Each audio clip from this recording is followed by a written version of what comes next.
গাছের cute cute এই বেগুন আর হচ্ছে বাঁশপাতা শুটকি, এটা দিয়ে আজকে একটা ভর্তা করব শুটকির। বেগুনগুলো হচ্ছে আমাদের ছাদেই হয়েছিল, তো ছোট ছোট তো ভালোই লাগে এগুলো দেখতে। তো হচ্ছে এখানে ফার্স্টেই হচ্ছে আমি মশলা, তারপরে হচ্ছে বেগুন দিয়ে ভেজে নিয়েছি তেল দিয়ে।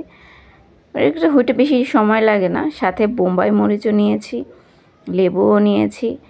আর এই টাইপের ভর্তা দিয়ে অনায়াসেই 2 প্লেট ভাত এমনি এমনিই খাওয়া যায়।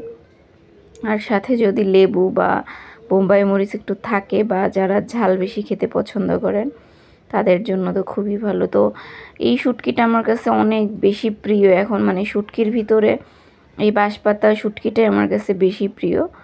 আর এই বোম্বাই মরিচের স্মেলটা এত সুন্দর, মানে একটা কেমন ঘি ঘি ঘ্রাণ আসে, খুবই ভালো লাগে। একটু ঝাল, বোম্বাই মরিচ তো ঝালই হয়। এই কচি কচি বোম্বাই মরিচ গাছের থেকে ছিঁড়ে নিয়ে এসে তারপরে আমি একবারে খেতে পারি না, আর জন্য একটু কেটে কেটে ছোটো ছোটো করে তারপরে খাই। আর এই ধরনের ভর্তা দিয়ে হচ্ছে মানে মনে হয় যে পেট ভরে, বাট মন ভরে না, এরকম একটা পরিস্থিতি।